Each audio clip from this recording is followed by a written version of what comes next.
కొంత దూరం అలా ప్రయాణం చేసి వద్దామని అనుకుంటున్నాం. కొద్ది రోజుల్లోనే తిరిగి వచ్చేస్తాం.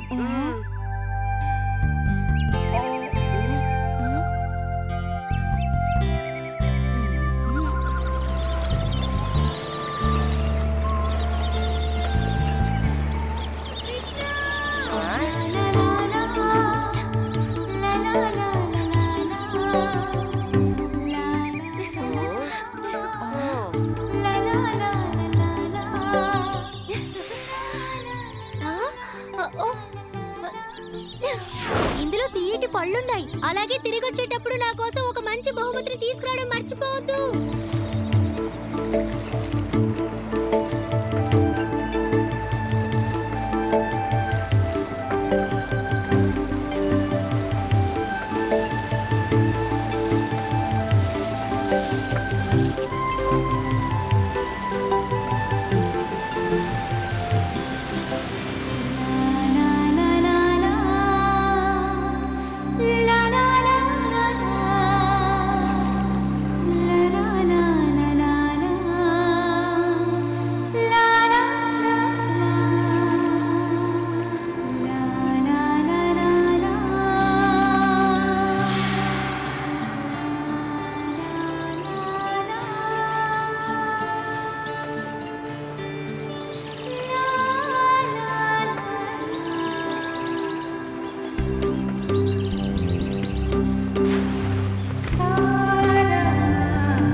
బలరామా,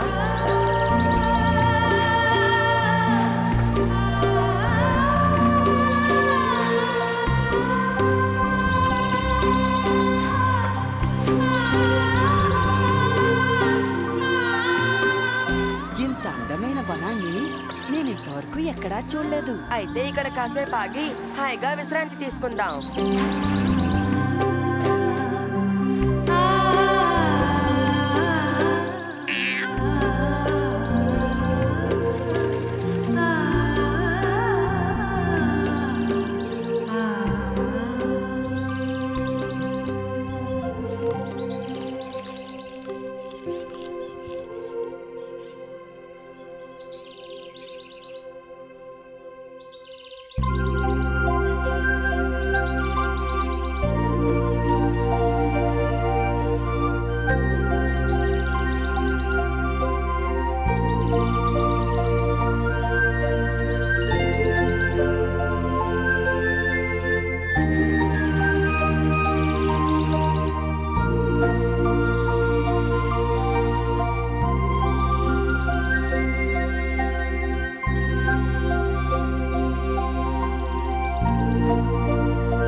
ఇదొక్కటే మిగిలిపోయిందే.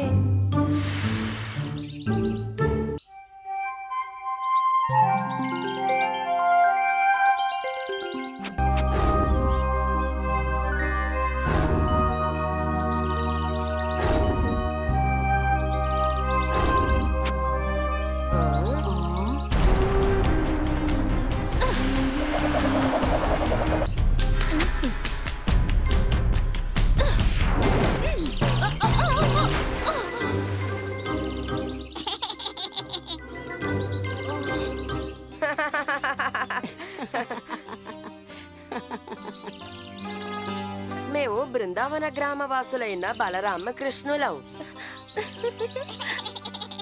మమ్మల్ని శత్రువులుగా కాకుండా మీ మిత్రులుగా భావించండి.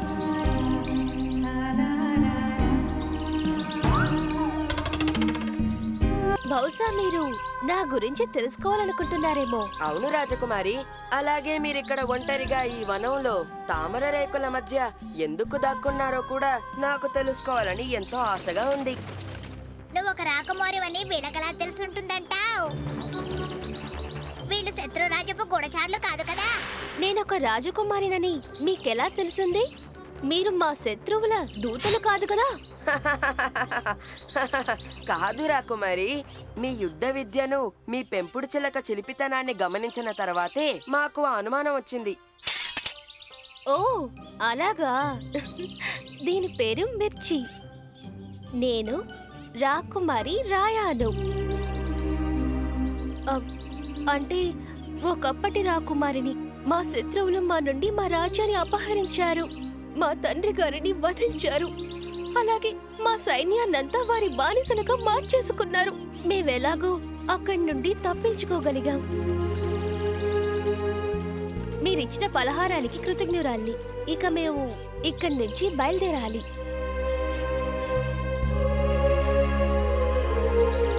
మేము మీకు ఏ రకంగానైనా సహాయపడగలమా రాకుమారి రాయా?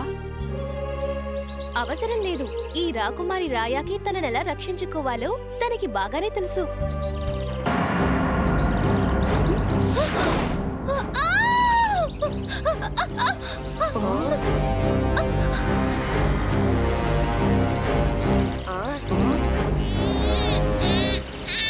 కాపాడండి కృష్ణ, బలరామ!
రాకుమారి, మనం అటువైపు ఆ చెట్ల వెనక దాక్కుంటే వారి కంట పడకుండా ఉండొచ్చేమో.